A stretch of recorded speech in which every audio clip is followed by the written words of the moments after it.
Muito bem, estamos aqui então dando sequência à série de IFCH em Trajetórias, que foi concebida por ocasião dos 50 anos do Instituto, em 2022, Instituto de Filosofia e Ciências Humanas da Universidade Federal do Rio Grande do Sul, e que vem entrevistando professores e figuras destacadas que participaram e participam da vida acadêmica e das atividades do IFCH e seus diversos cursos em nível de graduação, pós-graduação, extensão, pesquisa, enfim.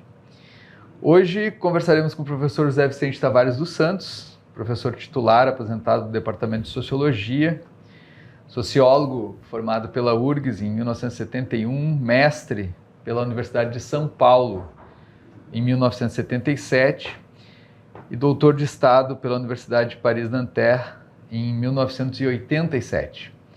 Na URGS, o professor José Vicente foi pró-reitor de pesquisa de 1992 a 1996, foi diretor do IFCH por 2 mandatos, de 96 a 2004, e ainda dirigiu o ILEA, o Instituto Latino-Americano de Estudos Avançados, entre 2012 e 2020.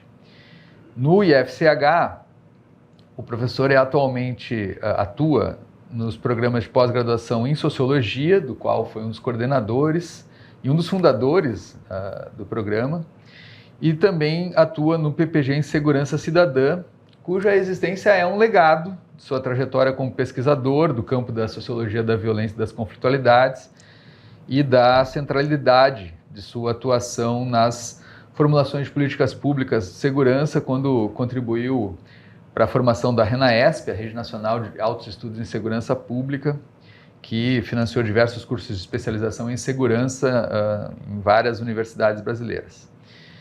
Falando em pesquisa, o professor José Vicente é pesquisador do CNPq desde 1988 e tem centenas de artigos e livros publicados, sobre os quais nós também vamos falar ao longo dessa entrevista, até porque eles seguem sendo produzidos agora também numa articulação muito forte com o Conselho Latino-Americano de Ciências Sociais, que também sempre esteve muito presente na trajetória do professor José Vicente. Então, professor, seja muito bem-vindo a esse espaço que a FCH inaugurou.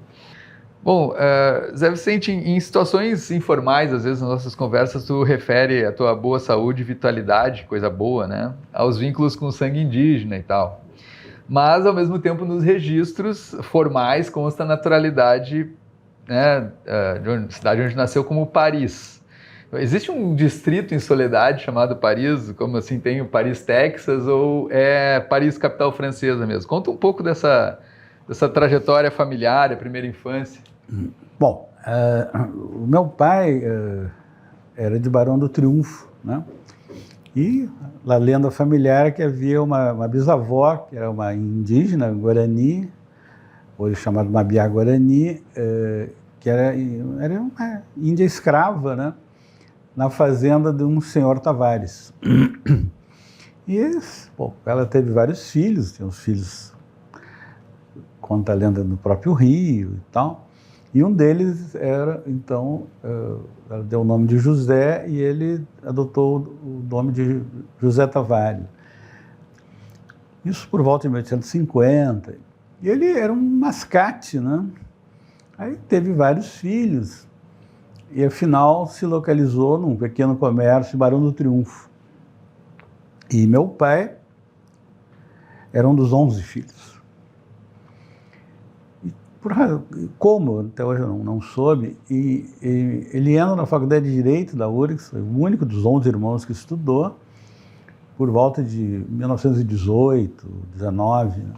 Ele se formou na Faculdade de Direito da URGS, tem lá o quadro, em 1926. E, obviamente, que era nos quadros da época, um dos poucos com semblante indígena, né? Daí o pai foi advogado, foi trabalhar no interior do estado, foi para Soledade. E lá, minha mãe, que tinha 15, 16 anos, né, ia nos bailes, ela morava na fazenda, o pai dela, meu avô que eu não conhecia, era fazendeiro, e vinha para a cidade, os bailes e tudo. Daí se conheceram e se casaram em 1929, as fotos que eu ainda tenho. Mãe muito elegante, tudo. E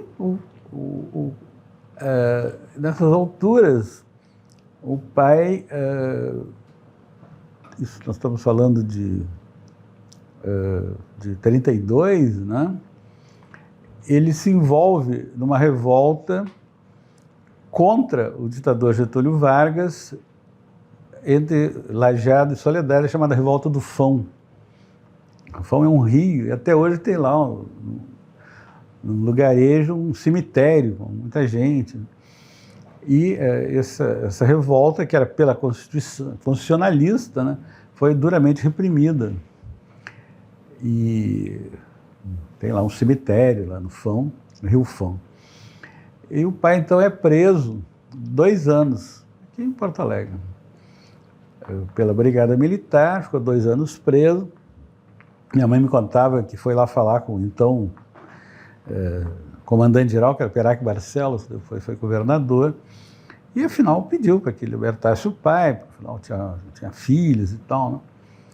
E na altura já tinha uns 3 filhos. E daí, afinal, o pai foi liberto e veio para Porto Alegre trabalhar como advogado, ali atrás frente ao mercado público, né? A gente tem aquela rua onde era o abrigo de bondes antigamente, tudo. A livraria do Globo, né? Então, o escritório dele era ali. E ele continuava fazendo sempre foi um homem político. E nessas histórias ele entra no partido de oposição a Getúlio Vargas, que era, acho que, o PSD, né? E quando o Dutra é eleito presidente, em 45, ele consegue, por razões que eu também desconheço, um cargo que talvez ninguém queria, que era, ele vai ser diretor-geral do Lodge de Navegação em Paris, que era a Companhia Mercante Brasileira, né?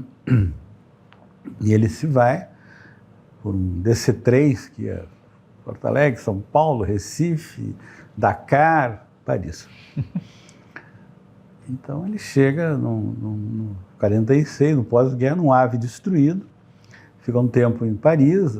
A família contava que os navios brasileiros faziam chocolate nas festas que tinha lá, os franceses, coitados, fazia muito tempo que não viam chocolate. E depois ele vai para Paris e era o escritório do Lloyd lá, a gente morava ali perto do Arco do Triunfo. E aí, filho temporão, nasci lá em 49. Acho que era muito fácil me reconhecer no berçário. Imagino. E, bom, daí o pai ficou lá 5 anos, né? Daí terminou o governo, daí voltamos. Aí fomos morar no Niterói, depois Rio de Janeiro. Primeiro no Rio de Janeiro. Niterói, depois Rio de Janeiro. Lá o pai advogava e ficamos ali. Ali tem um episódio interessante, às vezes a gente andava de bonde, né? Bonde daqueles abertos e tudo.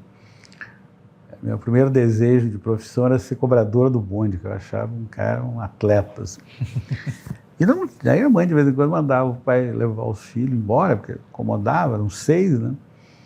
Eu me lembro que não existia creche, a minha creche era o cinema na Cinelândia. O pai, uns 5, 6 anos, me deixava lá com um saco de pipoca, às 2 da tarde, no Cine Patê, que existe até hoje, e me tirava às 6.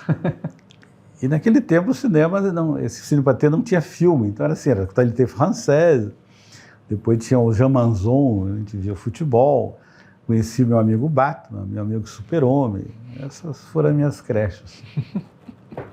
Então a primeira fase de estudante pequeno foi no Rio ainda, então? Daí nós mudamos para São Paulo, em 56, daí que eu fui entrar no pré-primário e no primário. Sim. Que era um grupo escolar lá perto de cá. Metade dos alunos eram japonesinhos, né? Tínhamos alguns embates na área da matemática.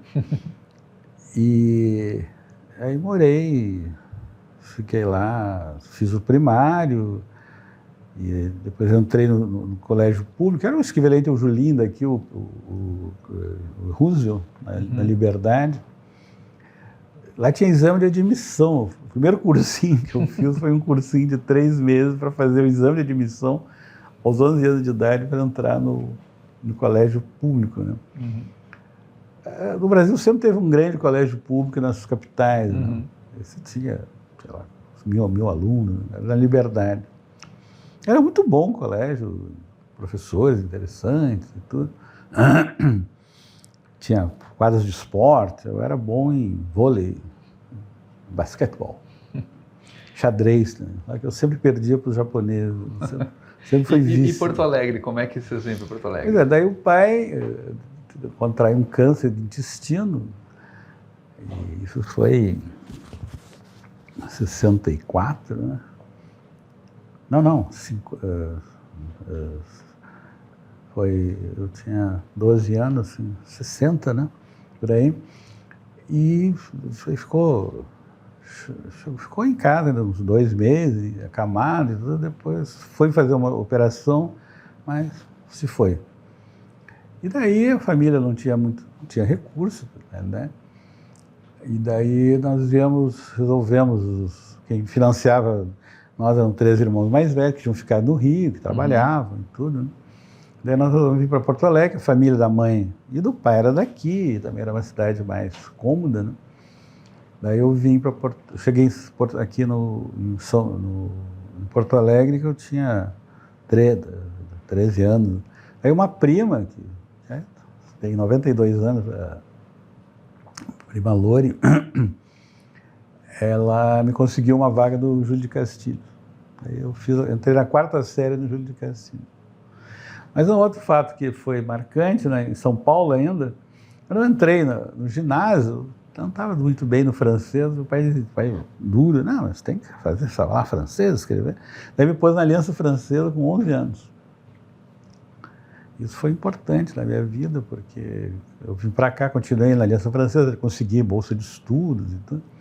Então, aos 15 anos, eu praticamente terminei o curso da Aliança Francesa. Uhum. Só não fiz o último exame, que eu poderia ser professor de francês aos 16 anos, porque eu tinha entrado no Grêmio do Julinho numa data muito precisa, 1º de março de 1964. Pois é, então teu ensino, o que equivaleria hoje ao ensino médio foi junto com o golpe, né? E as consequências disso?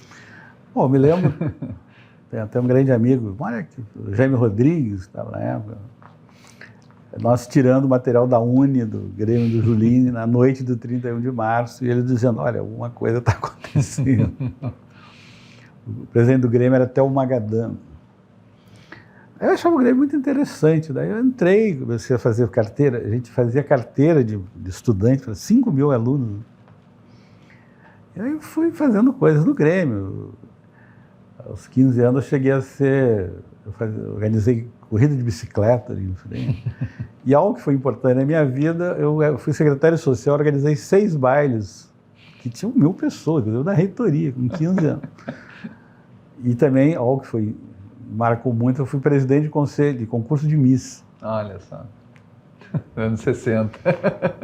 Levava as moças para 0 hora, para televisão. Mas essa vida de eventos e coisa com o golpe, o que aconteceu? Conseguiu concluir no Julinho a vida ou não? O militar tinha lá eles não chegaram a intervir no Grêmio. Mas daí teve um sucessor do Zé Magadã, foi José Arthur Gianotti, que é professor da Unicino. Uhum. Daí teve um problema, parece que ele teve que sair, né? E daí nós fizemos um jornal cujo título era Morre um presidente para salvar um Grêmio. E distribuímos ali na frente do Julinho, e daí eles suspenderam 6 pessoas, inclusive eu. Nessa altura eu tinha virado secretário-geral. Aí no final de 16 anos, eu estava terminei o 2º clássico, eu estudava o clássico, né, última turma de clássico, que era muito interessante. Alguns professores interessantes e tal. Um até foi reitor da URGS depois. Mas daí não me deram... Fizeram uma expulsão branca, não tinha mais matrícula. Aí eu consegui lá por alguém e fui terminar o clássico no Colégio Municipal Emílio Maia. Era interessante, era uma turma noturna. E eu fui aceito pela diretora, que me deu o seguinte conselho: não abra a boca. Então eu fiquei um ano um pouco calado. Até ir para a URGS, e aí... Daí eu comecei a trabalhar também, eu era auxiliar de escritório, fazia entregas, fazia nota fiscal, não sei o quê, fazia relatórios, né?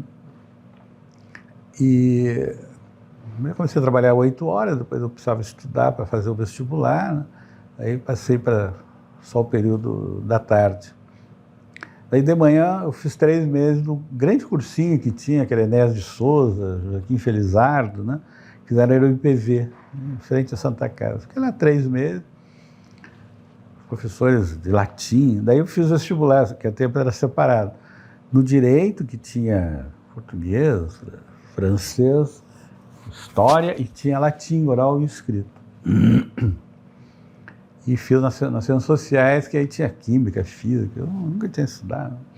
Mas até que fui bem, eu passei em 500 no direito, passei em 5º, em 300 na filosofia, ciências sociais, eu passei em 3º, não, em 6º, perdão. Aí entrei na URGS em 67. E o direito ficou para trás? Eu cheguei aí, ajudei a organizar a primeira greve da Faculdade de Direito em 100 anos, entrei para o Grêmio, mas começou o direito, assistir às aulas, passei até o primeiro ano, mas aquele saber não começou a... E aí tinha outras histórias, que talvez seriam do Grêmio, do Julinho, um grande amigo, que foi professor, já se foi, Antônio Cláudio Nunes. Nós líamos Sartre, Simone de Beauvoir, com 15, 16 anos. Sem entender muito, mas líamos romances e tudo, né? Segundo Sexo, aquela história toda. E daí eu comecei e também pela experiência no Grêmio do Julinho, eu queria... Um dia eu fui falar lá, encontrei um rapaz chamado André Foster, grande vereador, deputado, e ele perguntei o que era sociologia, né? Ele me explicou, ele disse, então vou fazer esse vestibular, a família obviamente queria que eu fosse advogado. Aí entrei, daí aos poucos, daí também eu entrei, a Faculdade de Direito tinha um Instituto de Filosofia ali, aqui perto, tinha grandes romances, grandes livros, muitos livros de arte, não tinha ninguém, né? Eu ficava lá lendo sobre artes, lia o Sartre, livros de francês, e daí, no primeiro ano eu só assisti aula do professor Gerd Bornheim, que foi cassado, depois grande filósofo, né? Dava umas aulas assim, que eram obras, né, que depois ele publicou, Introdução à Filosofia, ou Filosofar, eu lembro dessa. E ele conhecia muito Sartre, né? Depois ele foi cassado, foi ser gerente de hotel em Paris. Então, daí eu resolvi ir para Ciências Sociais. A família, obviamente, me criticou muito, né? O que vai fazer? Só foram aceitar daí eu descobri a palavra cientista social. Só foram acreditar isso quando eu terminei a faculdade. Mas eu ainda trabalhei 2 anos como auxiliar de escritório, daí no 2º ano da faculdade eu digo, eu vou pedir demissão, vou trabalhar como sociólogo. Aí tinha alguns professores, a grande figura, que foi o professor João Guilherme de Souza, eles faziam pesquisa, tinha o professor Renato Saúl também. E daí comecei a trabalhar em pesquisas, aplicar questionários, ir em fábrica, tudo. E viajei pelo interior, fiz muita pesquisa assim, de campo, aplicar questionário, aprendi muito. Uhum. E daí o mestrado foi na USP?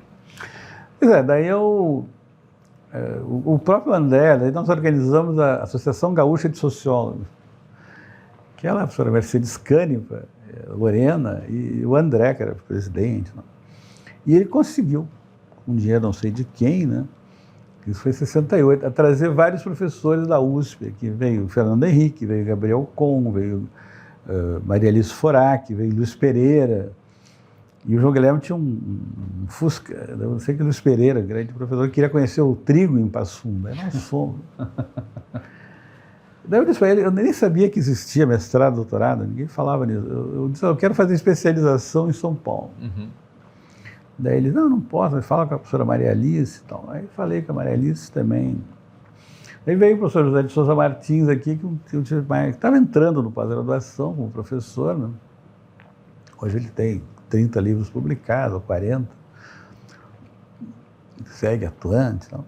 E daí, daí por Luiz Ferreira eu tinha feito um projeto sobre classe operária em Caxias do Sul, que tinha tido 2 amigos, até foram professor depois, o Enio Dagoberto Lidic? Não, antes. Lá atrás. Enio, então. Enio. E eles tinham estudado assim, o capitalismo do Rio Grande do Sul e não tinha dado muito certo. Né? Eu disse, não, era melhor pegar algo mais pontual, mais preciso. Aí eu fiz lá. Aí eu cheguei lá a falar com o Martins, e não, ótimo e tal. Só que tem 2 coisas. Primeiro que eu estudo o mundo rural. A minha experiência de mundo rural era... Algumas vezes que eu fui a Soledade andar a cavalo, e os primos assobiavam, o cavalo disparava e eu em cima. Né? E eu disse, mas tudo bem, eu queria ir para a USP. Porque eu continuava indo, mesmo quando eu vim para cá, meus irmãos, um irmão morava em São Paulo, 2 moravam no Rio, 3 no Rio. Todas as férias eu ia para Rio e São Paulo. Ia na USP, lá, comprava livro. Eu sempre, bom, óbvio, o pai era advogado, eu nasci dentro de uma biblioteca.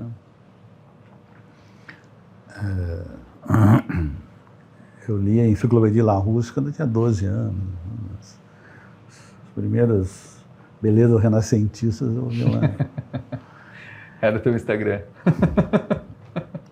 E alguma experiência em São Paulo que eu queria lembrar também é que o governo Castelo era um governo democrata cristão, Carvalho e Pinto. Eles fizeram 6 bibliotecas em bairros que na época de classe média, né?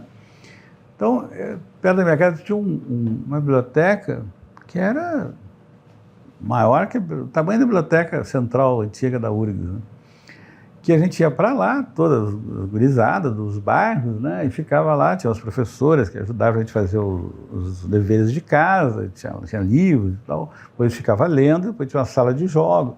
Então eu passava, de manhã ia para o grupo escolar, para o ginásio, e de tarde eu ficava na biblioteca. Então eu sou filho de bibliotecas. Os vínculos com os livros estão aí. Certamente. Bom, mas aí tudo bem, aí fomos fazer mestrado em São Paulo, e aí como é que um rapaz latino-americano sem dinheiro no bolso, sem amigos nem parentes importantes, se torna um doutor de Estado na França? Porque não é qualquer coisa ser doutor de Estado na França. Que história é essa? Tem 6 na URGS, teve 6 na URGS. O cara não tem mais. Não, foi o seguinte, daí eu fiquei em São Paulo, assim, daí aos 23 anos eu fui. Alguma amiga, ela me chamou para dar aula na Faculdade Paulista de Serviço Social, Sociologia Urbana. 50 mulheres, de noite, eu morria de medo, evidentemente. Mas foi. E depois alguém me chamou para ir trabalhar na GV. Eu era professor de Estudos Brasileiros. Foi o José Garcia Duran, um grande professor, arquiteto. E eu me lembro, para entrar nessa disciplina tinha que ser registrado no MEC e tinha que ter atestado de 2 pessoas que dissessem que eu era um homem bom. Essa era a palavra. Aí liguei para minha mãe e disse, a mãe tinha uns companheiros de geração que eram desembargadores. Né? E eu descobri lá em casa 2 cartas dizendo que eu era um homem bom. E na GV era administração de empresa. Eu usava os cabelos por aqui. Né? Todo mundo engravatado, menos eu. E daí era assim, era Brasil pós-30. Eu disse, olha, você dá o que você quiser do Brasil pós-30. Aí eu montei o primeiro programa, eram 50 alunos, né? Todos engravatados. Né? Eu me lembro que nesses tempos sai Crescimento e Pobreza, o primeiro livro que o SEBRAP, o Fernando Henrique, organizou, né? Que mostrava a questão da desigualdade social. Esse é um livro eu leio obrigatório e tal. Os alunos diziam, professor, é perigoso ler esse livro. Mas na GV era um espaço muito interessante, porque, bom, olha só meus companheiros de sala. Era Maurício Stratenberg, grande professor, Bresser Pereira e Suplicy, Eduardo Suplicy. Evidentemente que eu nunca abri a boca. Ficava lá, escutando as figuras. E tinha uma biblioteca genial. E aí, veja só, eu só vi isso lá. O professor podia ir na livraria e dizer, olha, eu quero esses 10 livros, quero esses 20 livros, a biblioteca lá e comprava. Na época eu estava estudando Os Colonos, foi meu primeiro livro, né, Colonos do Vinho, e eu fui lá e comprei um Journal of Peasant Studies, e os caras compraram 50 volumes, lá na Inglaterra. Então, a biblioteca era realmente... Minha vida é uma vida de livrarias e bibliotecas. Não tinha tal da internet. Não tinha tal da internet. Mas e o doutorado do Estado? Que história é essa? Daí é o seguinte, daí o professor Elcio Trindade, eu defendi o mestrado em 67, e logo entreguei o livro para uma editora, a editora Ocitec, saiu o livro, chama Colonos do Vinho, né? E daí eu vim para cá e tudo, daí o professor Elcio me convida para ser convidado do programa de pós-graduação em Sociologia. Aí vim, fiquei aí. Dava aula de Sociologia Rural, mas também dava metodologia de pesquisa, como fazer um questionário. Só que daí eu trouxe toda a epistemologia francesa que eu conhecia. Mas daí... Bom, daí nesse meio tempo se começou a campanha da anistia. Daí nós criamos a Associação de Docentes, o professor José Fachel, que tem vários filhos hoje do professor, que foi o primeiro presidente, éramos 40, criamos a associação. E logo em seguida, teve na USP, no SPBC em julho, que Antônio Cândido dirigia a reunião, que a USP foi fazer o seu livro Negro dos Expurgos, uma coisa assim. Foram publicados 8. Daí nós resolvemos fazer aqui, aí o grande professor Miranda, né, da Economia, a professora Lorena, eu, a professora Lígia Verbuck e o Aaron Fitzbaldo, que já faleceu. Daí nós fomos, essa experiência foi muito interessante, nós fomos entrevistar os 32 professores que tinham sido expurgados. Que era algo muito emocionante, evidentemente. Alguns, como o Pinheiro Machado, que era da agronomia, ele tinha 3 caixas de documento, ele dizia numa frase, eu estava esperando esse dia. Daí publicamos o livro, para vocês verem o clima, daí nós resolvemos lançar, a LPM publicou, né? Daí nós resolvemos lançar na URGS. Eu e o Aron fomos falar com o assessor de Segurança Nacional que trabalhava ao lado do reitor. Era um general muito simpático, ficamos 3 horas conversando, muito agradável, sobre o mundo, não sei o quê. Eu lembro que ele disse, olha, eu acho que a URGS não está preparada para o livro de vocês ainda. Aí lançamos o livro na Assembleia Legislativa. Bom, daí criamos a associação, daí na segunda eleição me puseram como vice-presidente, e daí começou um movimento. Tinha muitos professores que eram convidados, né, como eu, era um contrato anual que era renovado ou não.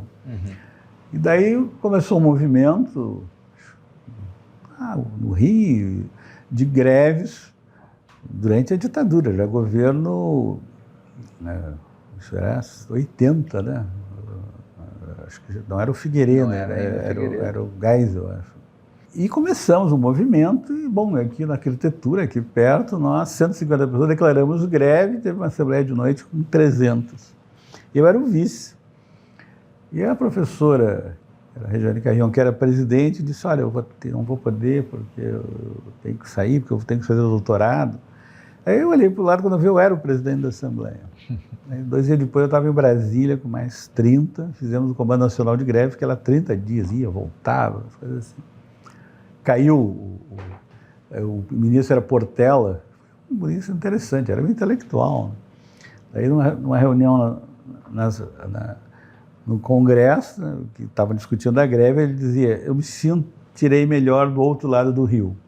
Foi demitido 2 horas depois. E assumiu um general que tinha feito o Saint-Cyr em Paris, não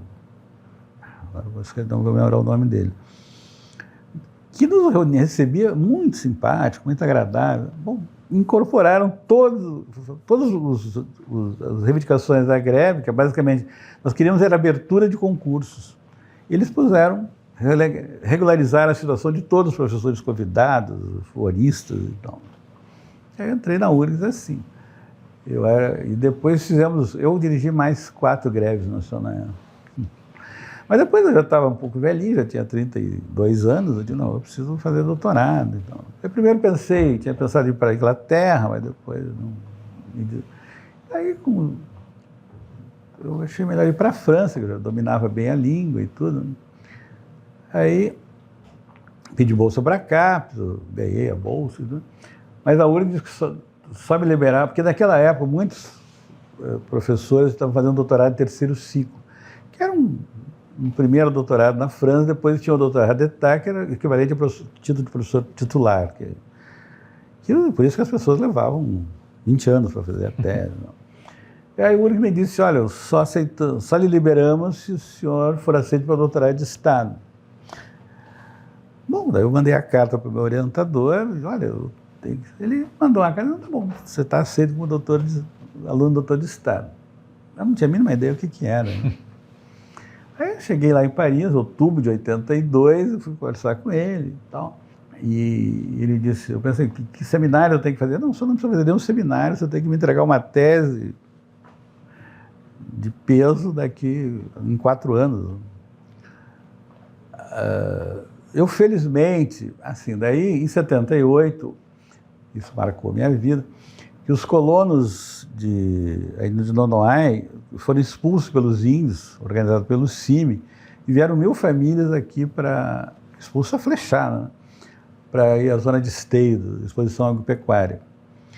Bom, daí tinham lá 1000 famílias, daí a gente discutia isso em aula e tal, eu dizia para os alunos, vocês vão representar os colonos, vocês vão representar os índios, argumenta e não sei o que e tal. Então, o governo abriu um projeto de colonização, no quilômetro 700 da Cuiabá-Santarém, no meio da Amazônia, e chamou o pastor Schwartz, que já tinha levado agricultores aí do sul para a região do Barra do Garças, no Mato Grosso.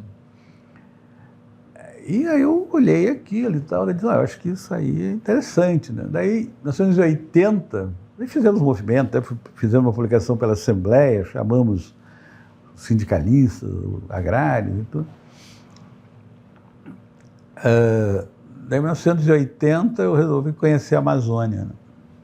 Aí tinha uma banca aqui, uma banca colar, consegui, e comecei em Mato Grosso do Sul, cheguei até São Luís, fui indo.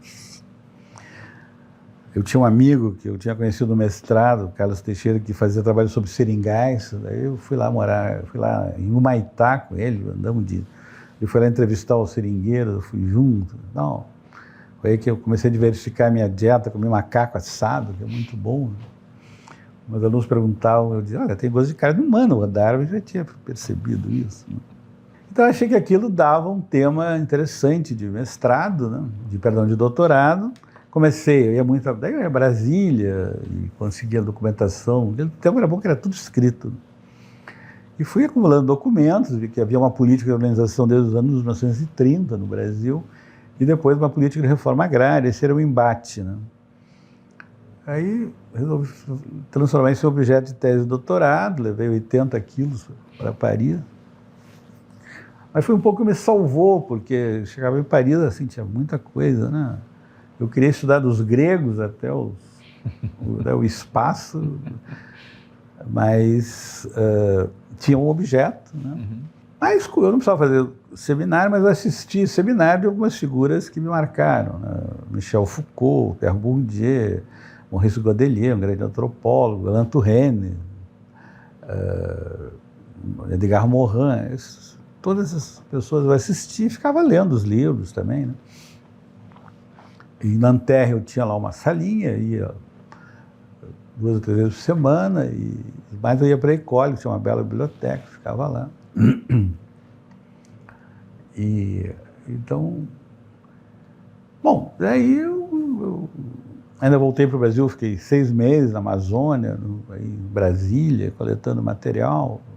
Durante 5 anos, eu sempre fiquei 1 mês lá na Amazônia, em Terra Nova, que era o quilômetro 700 da Cuiabá-Santarém. Uhum. Morria de medo no início, mas fui. O sociólogo sempre tem medo, mas tem que ir.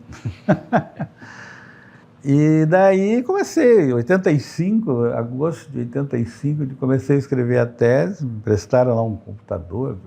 Chegou o primeiro computador lá, em 85, era um WordStar. Aí eu olhei aquele, achei interessante, que era mais fácil revisar, eu tinha que escrever direto em francês, né, porque... Aí fiquei um ano, escrevi até um ano e meio, mais ou menos assim. Aí apresentei em dezembro de 86 e defendi em 27 de janeiro de 87. E fui aprovado. Doutor de Estado. Bom, toda essa primeira trajetória, Zé, tem uma ligação muito forte com os estudos rurais, né? Tanto a dissertação de mestrado, quanto depois a tese de doutorado. Uhum. Como é que se dá, como é que se deu essa transição, falando agora já de um período que se segue atuando, como é que foi essa transição da sociologia rural para a sociologia das violências e da conflitualidade? Quando é que essa roda girou? Bom, nos relatos sobre a Amazônia tinha muito conflitos agrários. Né? Eu ouvi muitos relatos, ouvi entrevistas, pessoas relatando conflitos pela terra, principalmente. Aí depois o meu orientador de mestrado, que foi o professor José de Souza Martins, né, um brilhante sociólogo, está aí ainda hoje, ele me indicou para sucedê-lo na Comissão Pastoral da Terra da Igreja Católica, e durante 6 ou 7 anos eu dei cursos na Amazônia, somente na Amazônia. Aqui com o professor Ivaldo Geller já tinha dado alguns cursos, mas mais na Amazônia, para padres, sindicalistas, freiras, pastores, né? E aí os relatos de conflitos agrários eram muito fortes, né? Daí, isso nós estamos falando do início da redemocratização, né, 85, né? Aí acho que por 88 é criado o NEV, Núcleo de Estudos Agrários, na USP, e acho que por indicação do Martins, ele me chama para uma primeira reunião para eu falar de estudos agrários, que eles nunca estudaram, nem na época, nem até hoje, né? O NEV, já o Núcleo de Estudos da Violência. Da violência. Né? E daí me chamaram para falar sobre violência agrária. Sim.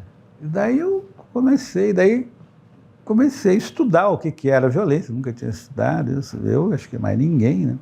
O professor Rubem Oliver tinha feito um livro sobre violência e cultura, muito interessante, Paulo Sérgio Pinheiro e outras pessoas, né? Mas isso já no início dos anos 90, nós fomos em vários eventos, naquele tempo a gente ia às defesas de tese, agora é tudo online. Que um grupo, eu tinha conhecido o professor César Barreira, a doutora Maria Estela Grossi Porto, o professor Sérgio Adorno.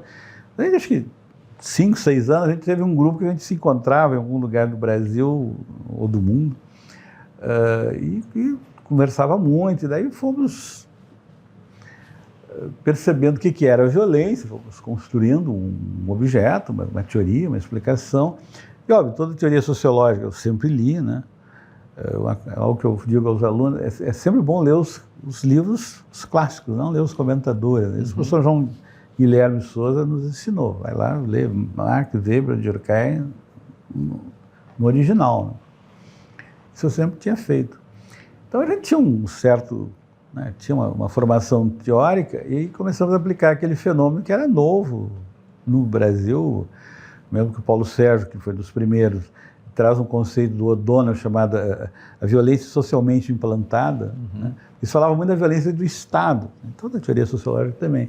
Mas essa violência social, que depois viemos a chamar de violência difusa, era pouco conhecida. Né? E até hoje está aí. Né? Foi muito interessante. Em vários lugares a gente começou a construir essa sociologia da violência. Uma vez eu estava em Portugal, assim, daí veio o professor, conheci o professor Boaventura de Souza Santos, grande sociólogo, organizou uma reunião em Coimbra, em 1990, que eles deram o título de doutor honoris causa para Florestan Fernandes. Então estava lá o Ottaviani, o Zé Arthur Gianotti, o Florestan, né? E a nossa gurizada ficou em umas pensões, eles ficaram num castelo. E então a gente conheceu, o último português que eu tinha lido era João Fernando Pessoa. Daí conhecemos toda essa nova geração, o Centro de Estudos Sociais da Universidade de Coimbra. Começou uma relação muito forte, até hoje. E várias vezes nos anos 90 eu fui a Coimbra, o Boaventura veio aqui, e é daí que ele começou a estudar o Fórum Social Mundial, né? Isso já nos anos 2000. Eu fui várias vezes a Coimbra, fui até substituto do Boaventura em alguns momentos. E aí lá, eu, lendo um jornal, sempre é bom ler jornal, eles usam, no português de Portugal, embora haja no dicionário brasileiro, a palavra conflitualidade. Eu nunca tinha visto no Brasil. A gente falava em conflito. Eu achei muito interessante aquela palavra, porque era mais ampla, né? Eu sou muito de adotar palavras. Até hoje eu leio 5 dicionários quase diariamente. Achei engraçado. E daí eu achei que conflitualidade era mais amplo do que violência. Né? Aí daí teve um outro fato, é o seguinte, meados dos anos 90 ainda, um colega de aula, Fernando Eichenberg, que era uma família de juristas, era secretário de segurança, e um dia ele me chamou para a gente fazer um estudo sobre a criminalidade no Rio Grande do Sul. Eles nos dariam todos os dados. Daí, nesse ponto, a professora Letícia Sabac, por exemplo, tinha feito um concurso para a polícia, ela era sócio-psicóloga da polícia. Tinha 2 ou 3 alunas minhas, Aida, Grisa e outra, que eram funcionários do Estado. Daí eu disse, olha, vocês não precisam chamar ninguém de fora, só chama, convoca esse secretário. Aí o professor Bueira, que era o presidente da FAPERGIO, né, disse, não, vocês fazem um projeto, não tinha, óbvio, nas cadeias de segurança não tinha computador, né? Daí eu fiz um projeto, pegamos 2 computadores, colocamos lá, e fizemos um primeiro estudo de 500 páginas, sobre a criminalidade no Rio Grande do Sul. O professor Fandinho ajudou muito, ele é muito bom em métodos quantitativos, estatísticos, né? E daí nós fizemos o primeiro seminário na URGS, vejam só, eu era pró-reitor ainda, 94, 95, vieram 650 brigadeiros com diárias, eu convidei 150 amigos do Sem Terra, conhecia, e vieram mais estudantes, mais de 1000 pessoas, e saiu o primeiro livro chamado Violência em Termos de Globalização, 600 páginas, uma coletânea, e aí começou essa relação com as polícias, que eu acho que é muito educativo para ambas as instituições, né? Quando eu era pró-reitor, chegaram lá 5 oficiais pedindo, entraram na minha sala, eu pensei que era a minha última reunião, e nos pediram que a URGS ajudasse numa reformulação do currículo da Academia da Polícia Militar, da Brigada Militar. Fizemos o grupo. Chegou um momento que até eu levei 15 professores do Instituto para dar aula na academia, sempre com a Brigada Militar. E eles daí nos pediram um curso de especialização. Eu não tinha a mínima ideia do que significava curso de especialização, muito menos como se organizava.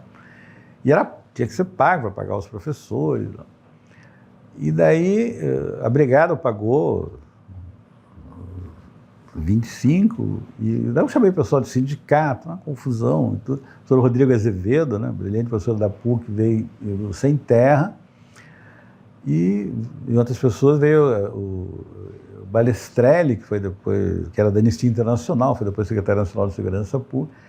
Nós não sabíamos bem o que era aquilo. Nós fizemos o primeiro curso que chamava, acho que, Violência e Cidadania. Assim. Porque teve um fator, naquele momento, por aí, não sei quem, o governo, chamou 4 universidades para fazerem mapas da violência. Nunca sabia ninguém no Rio Grande do Sul. Aí eu olhei aqueles mapas, como é que tinha esse movimento social muito forte? Não, mas não existe só violência, existe um outro lado, que é a sociedade civil, que é a cidadania. Tarará.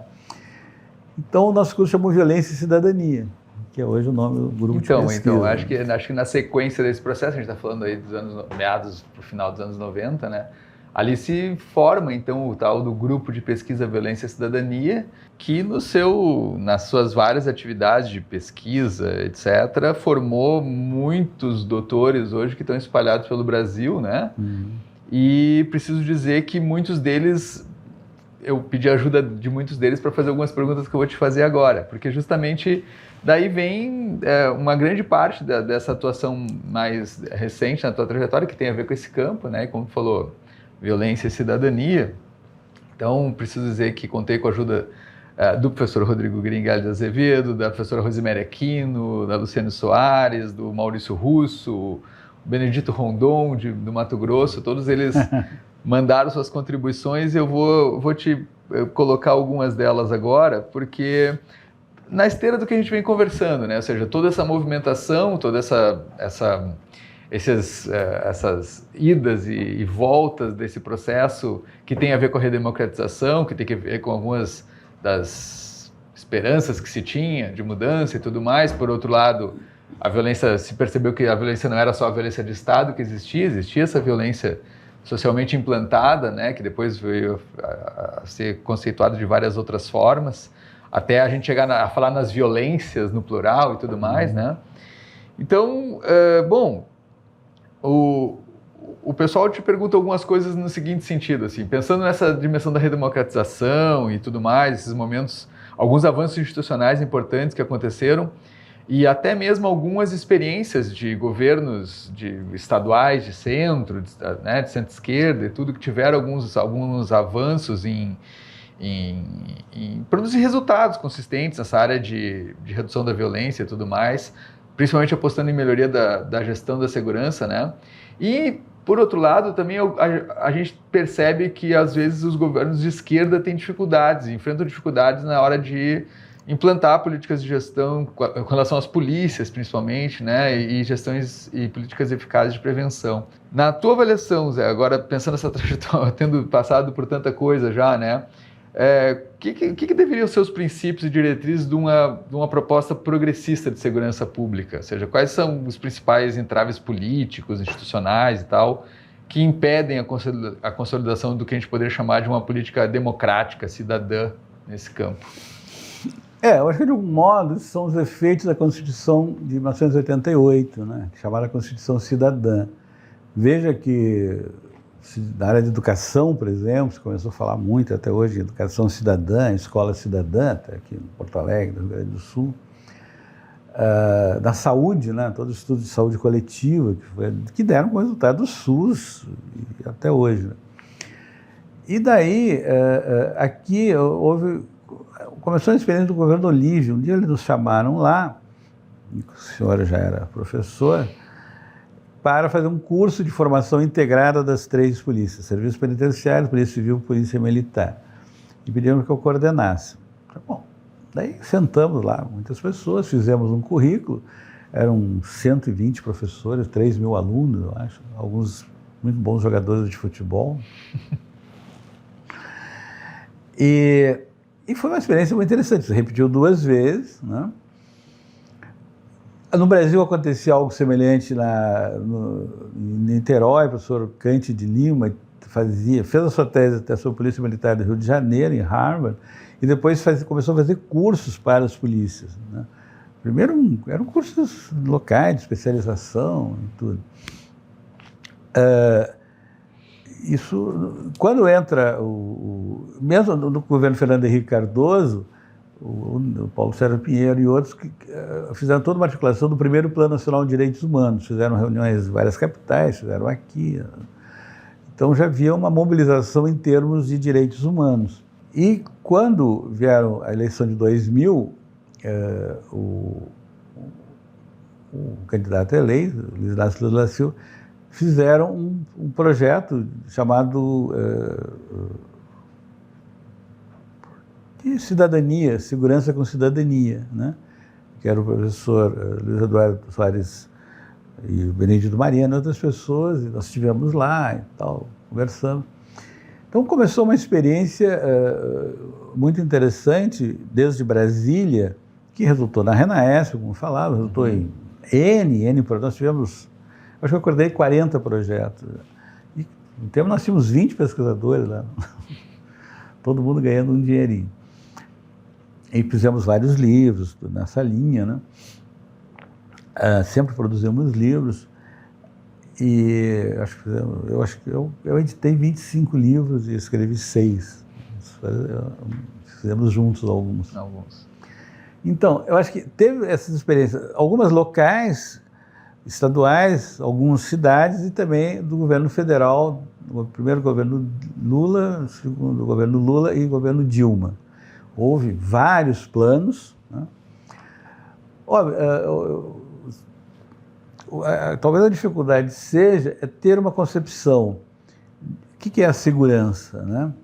Hoje eu dava de manhã uma aula sobre Michel Foucault, que era um pouco isso. Os seus últimos livros era a questão da segurança como construção de uma ordem social. Então, como fazer isso num país que tinha elevados níveis de homicídios, de assalto? Começamos a perceber a questão da violência doméstica, falar feminicídio é muito mais recente, né? Os trabalhos da professora Rochelle mostram, da professora Letícia.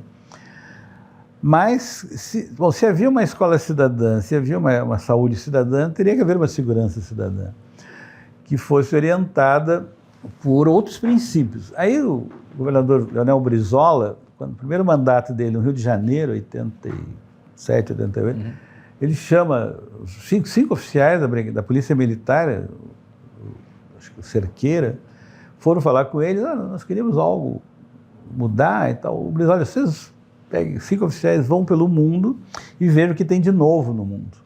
E assim fizeram. Eles trouxeram, por exemplo, da Europa e dos Estados Unidos, o conceito de polícia comunitária, que 2 autores, que eu não vou lembrar o nome, que foi publicado pela Polícia Militar do Rio de Janeiro, isso por 87, 88. Teotônio dos Santos, né, que grande sociólogo, foi presidente do ALA, nosso amigo, ele organizou os primeiros cursos de direitos humanos para policiais do Rio de Janeiro no final dos anos 80. Então, começaram a haver experiências. Como sempre, né, as experiências produzem saberes, os saberes produzem experiências. E eu acho isso muito interessante. Bom, daí também, eu vejo que nós começamos, em 98, né, eu com o professor César Barreira, nós éramos, nessa altura, eu era o presidente da Sociedade Brasileira de Sociologia, ele era o vice, nós fomos para o ALAS, em Concepción, que o presidente era Emir Sader.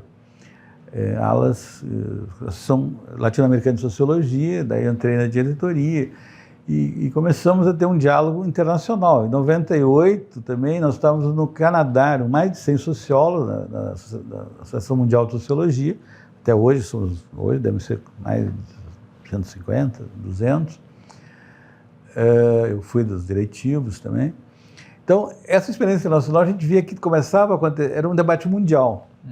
Em 94, que começa em Nova York, a polícia, havia uma grande crise nos anos 90, 80, 90, da polícia americana. Teve 2 respostas.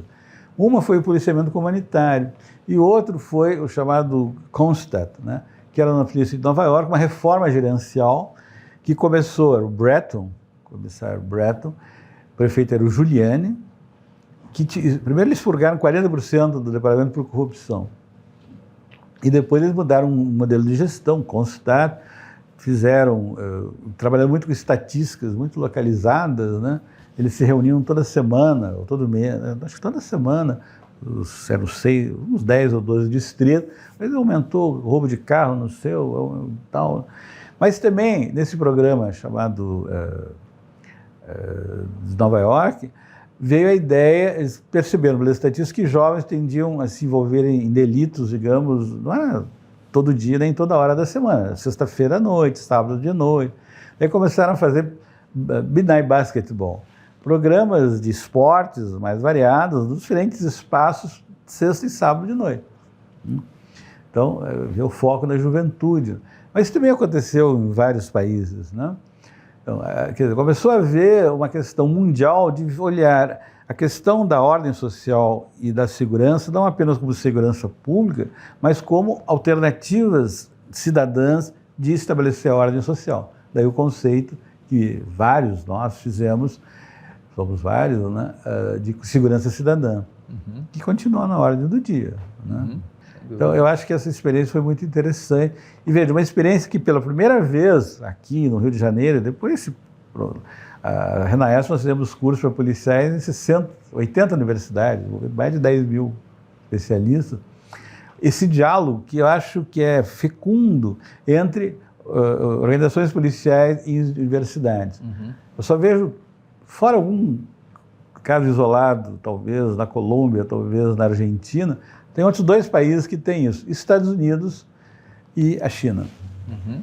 Eu ia te perguntar sobre essa questão de como superar os limites que às vezes são colocados como limites ideológicos entre a produção acadêmica e o diálogo com as instituições. Acho que tu já abordou isso, né? Mas alguns colegas pontuam essa questão, talvez pudesse comentar algo ancorado em algo que tu trouxe antes. Tu teve aula com Foucault, Então, alguns colegas colocaram essa discussão um pouco mais no terreno do teórico, do conceitual, assim, pensando que o campo da segurança pública ele é muito marcado, enfim, por influências da criminologia crítica, da perspectiva Foucaultiana, e que tem um papel importante na denúncia das práticas, né, das violências institucionais, da seletividade penal, etc., mas, por outro lado, elas são abordagens que podem ter limitações quando se trata de propostas concretas. Acho que, né, de redução de violência e de trabalho, assim, quase gerencial do controle do crime nesse sentido mais amplo.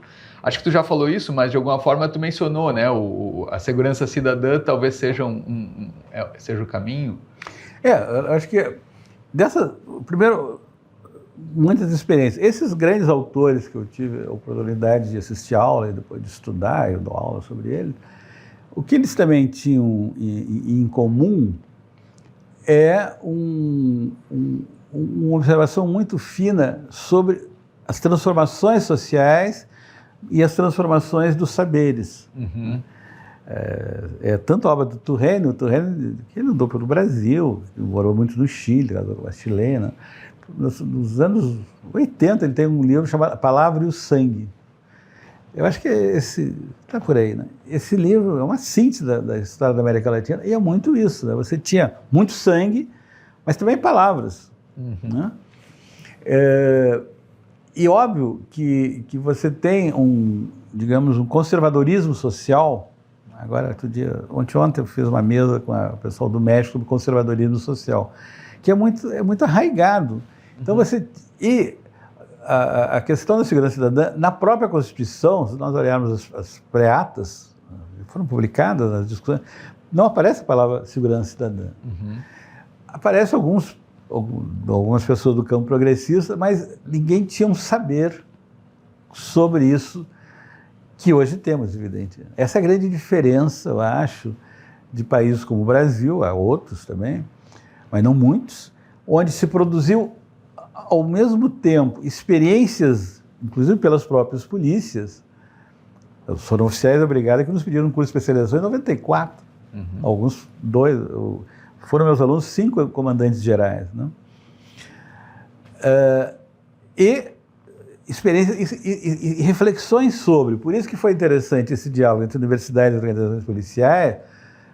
Bom, os primeiros debates que a gente tinha sobre esse campo vinham os juristas do outro lado, que foram, metade do primeiro tempo do jogo já tinham perdido, porque não tinha argumento a não ser as leis. Uhum. Nós sabemos ler leis, todos nós sabemos, sociólogo, mas nós sabemos também o que está por trás da lei, o que está de trás da lei, o que está depois da lei, ou o que não está na lei.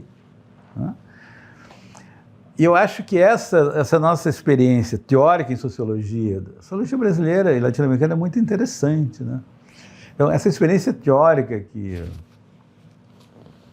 nós lemos Florestan Fernandes lá atrás, né, na faculdade, Ottaviani, Fernando Henrique Cardoso, Maria Alice, que sempre tiveram uma formação teórica muito forte. Né?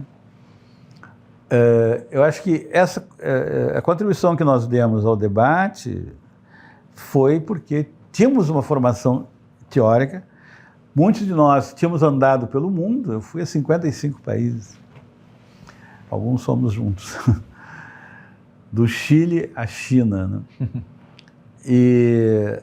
Então, essa visão que hoje, o último livro nosso, fiz com um amigo, organizando com um amigo de Buenos Aires que já se foi, é um livro de 700 páginas que o PPG Sociologia gentilmente pagou e o Clarkson editou, que chama Sociologia Crítica Cosmopolita. Não sei se dá para ver ali, acho que sim. Então, é um pouco isso, nós fomos cosmopolitas desde o início. Uhum. Né? Porque Florestan Fernandes nos ensinou, ele tinha uma grande cultura. Né? Conheci Florestan Fernandes, tinha 18 anos. Né? Ottaviani tinha uma cultura, todos eles, né? Fernando e tudo. Então, acho que foi essa conjunção de um saber teórico que muitos de nós tínhamos, né? E também com pessoas, no caso de organizações policiais, que estavam abertas ao diálogo. Não são todos. Uhum. Não são todos. Não sei quantos, mas não são todos. Mas houve, né? Uhum. Nós estudamos, eu com o Maurício Russo, recentemente, estudamos 15 experiências de prevenção da violência em cidades e estados brasileiros. Um dia eu estava lá ouvindo o governador sobre o Rio Grande do Sul Seguro, que é uma experiência bastante interessante. Uhum. Mas houve outras 14, com diferentes sucessos, diferentes temporalidades, então chegamos a algumas conclusões. Mas veja, isso é muito rico em termos da construção da democracia, que é você conseguir pessoas de ambas as instituições. Nós temos o curso de Segurança Cidadã, né, que nós dois ajudamos a criar, com outros, são 250 alunos, 90% policiais, e vão nas aulas. Sim. São muito disciplinados até. E eu dou aula, às vezes, de sociologia da literatura para os policiais, eles acham muito interessante, alguns escrevem. Então, essa capacidade que a Universidade Brasileira, várias universidades, tivemos de conversar com pessoas dos organismos de segurança pública, eu acho que é enriquecedor para a sociologia mundial. Né? Como eu falei, eu encontrei isso um pouco na Argentina, um pouco na Colômbia, nos Estados Unidos e na China. Mesmo na Inglaterra, nós estivemos juntos lá no Centro de Estudos de Polícia, né, em um castelo lá. Não tem mais. Na França tem lá um grupo que a gente às vezes vai ser CESDIP, mas cadê eles policiais? Não, os policiais estão lá. Eu acho que, veja, do ponto de vista mundial, né, é muito interessante essa experiência eu acredito que na área de saúde tem algo parecido, né? Você tem os profissionais de saúde, tudo, a professora Soraya Cortez trabalhou muito com eles, né? Que também vêm às universidades, né? São ouvintes e dialogam, certamente outros setores, que me falta agora, mas eu acho que essa nossa experiência de saberes, vamos chamar assim, saberes práticos, saberes teóricos, é muito importante para a construção da democracia. Bom, acabou já falando das aulas de sociologia do romance, da violência. Pensando agora assim, olhando para o que tu está fazendo, né, e onde tu tem dirigido os teus focos de atuação, como é que se deu a entrada da sociologia do romance? Na verdade, por tudo que a gente falou, os livros estão desde lá da tenra idade, mas o romance policial e essa ideia, o conceito do romance da violência, como é que isso apareceu, como é que isso tem sido trabalhado? Bom, a literatura sempre fez parte da minha vida, né? Minha mãe gostava de falar das biografias do Napoleão, meu irmão lia Dickens, minhas irmãs liam Balzac, Zola. Eu, antes de aprender a ler, eu ouvia essas histórias. E fui lendo bissextamente. Eu li muito Lukács, né, lá atrás, li Goldman, lá atrás. E daí, eu confesso que eu cansei um pouco de estatísticas, com todos os problemas que tem as estatísticas e tal. Daí, acho que 2000, por aí, um pouco antes, eu resolvi propor uma disciplina chamada Figurações da Violência. Né? Daí fizemos, nós dois, 2000, a Sociologia 34. A revista Sociologia. Que é Figurações da Violência. Então, eu achei que a literatura, tudo que eu fui lendo, o Marx, ele cita lá, eu aprendi o que é o dinheiro com Shakespeare. Né? Eu aprendi o que é o destino com os gregos. Eu aprendi o que é o campesinato com Balzac, né? O romance sobre os camponeses. E Dickens, toda a classe operária inglesa, antes do Marx escrever sobre a classe operária, Dickens escreveu sobre a classe operária inglesa, os guris lá, os jovens, né? Hard Times, Tempos Difíceis, o nome do livro. Então vejam, havia sempre, eu me lembro, 68 até hoje, o Florestan Fernandes, fomos lá, nos levou, queria conhecer um parente, e ele dizia, não, ele parece um personagem da Anatole France. Com o Ottaviano eu conversei muito, ele escreveu um livro magnífico chamado Labirinto Latino-Americano, que ele retoma toda a cultura literária latino-americana, né? Então, eu comecei, eu vou transformar isso num projeto de pesquisa. Como é que eu fiz o projeto? Foi em livrarias. Eu raramente fui à biblioteca nesse projeto. Óbvio, já tinha internet, que ajudava, né? Eu ia em livrarias. Aí, eu digo, bom, já que eu estudo violência, polícia, crime, vou começar pelo romance policial. Eu confesso que nunca tinha sido um grande leitor de romance policial. Aí chegava nas livrarias, aí de tempo eu viajava na América Latina, na Europa. A sociologia, digamos, eram duas estantes. Romance policial eram 20. Aí eu olhava para ele, bom, eu nunca vou conseguir ler tudo isso aí. Daí eu perguntava para o sujeito, olha, eu sou um cara, eu gosto muito de violência e tal. Eu queria um cara, desses escritores que estudam a violência. Ah, tem esse aqui, bum.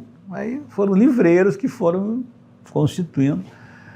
Hoje eu trabalho com 80, 90 romances, né, que eu fui conversando. E também a história do romance policial, né, desde Edgar Allan Poe, etc., né, ela é constitutiva da sociedade moderna, só que é considerado subliteratura. Na literatura, tem muita questão do cânone. Então, você tem que ler os 10 grandes autores, os 20 grandes autores, o resto não é literatura menor.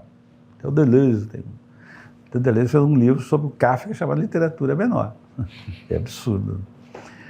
Eu escrevi sobre o Kafka, né? Então, eu achei que era possível, tinha que começar pelo romance policial, daí eu fui lá ler desde Edgar Allan Poe. Mas eu comecei a descobrir, não muitos, mas cheguei a 40 textos de crítica literária e social do romance policial. Nessas viagens, no seminário. E também as pessoas iam lá em casa e tal, e eu perguntava, você leu algum romance policial? Não leio. Não. Mas depois de tomar águas com bolinhas, as pessoas diziam, mas você conhece o fulano? E me dava uma aula de um autor. E assim foi. Então a pesquisa foi em livrarias e conversas, e em seminários que a gente ia. Eu comecei a achar que, bom, havia uma sociologia do romance, desde Lukács e depois Goldman, e depois eu li o Auerbach, que é um alemão que estava exilado na Turquia, e ele escreve um livro chamado Mimesis, né, sobre a literatura desde Aristóteles de cabeça, porque ele não tinha grandes bibliotecas na Turquia. É um livro genial. E, bom, daí outros tantos. Então, eu achei que era um objeto de hoje. Eu estou convencido, eu já estou no 4º livro sobre isso. Saiu um agora, que nós vamos fazer um comics, na linha dos comics porto-riquenhos críticos, né? Vai ter 50 fotos das capas dos livros. E se o pós-graduação ajudar, nós vamos imprimir colorido. As capas têm, poucos livros colocam capa, mas sempre em branco e preto, mas daí não perde a força.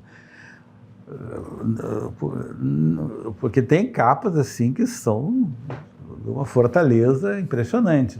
Então vai ser um comics. Uma das organizadoras, uma professora de curso de Porto Rico, em Porto Rico tem comics críticos, que são bilíngues. Está na internet, é baquediana. Eles são bilíngues, e é comics mesmo, né? História em quadrinho, né, que chama. Eu quero fazer um primeiro comic sociológico. Do romance. Do romance. Então, por aí que entrei, e óbvio, hoje, depois de dar por aí, eu vi que existe uma complementariedade entre estudos do romance e estudos sociológicos. São absolutamente complementares, desde Marx, né? Aí você pode rastrear os vários autores. Hoje eu dava aula sobre Foucault e a literatura, o Bourdieu, os cursos do Bourdieu, ele tem livros estudos sobre Kafka. Bernard Lahire, o novo sociólogo mais recente, tem um livro sobre Kafka, e vai, né? E daí nós conseguimos construir um grupo na Sociedade Brasileira de Sociologia, tivemos 20 autores no primeiro grupo, agora no próximo já estão inscritos 38 trabalhos.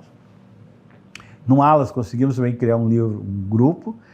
A primeira vez o Wallace foi em Santo Domingo, ano passado, tivemos 25 autores, o livro está pronto, com 20 autores, está saindo na Colômbia agora em junho, espero imprimir aqui, vai sair por Universidade de Toluca, que é outra coordenadora, reitora da Universidade de Toluca, no México, Marta Nelly, né, que acho que você conhece. Estamos aí. Então, Zé, para ir encaminhando os finalmente aqui, eu estava falando de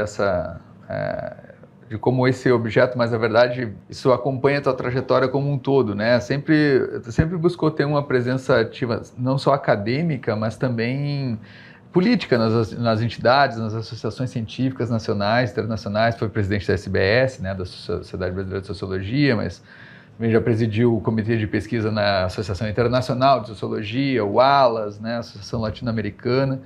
Foi membro do Conselho Diretivo do Claxo, está envolvido com o Claxo até hoje, né, com o Conselho Latino-Americano de Ciências Sociais.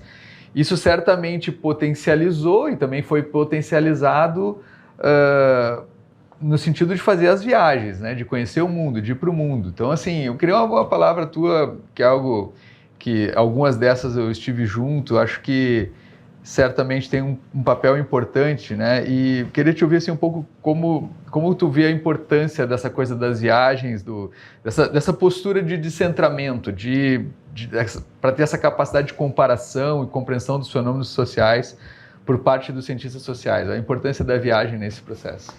A viagem é a afirmação da curiosidade, né? E do descentramento, como tu falavas.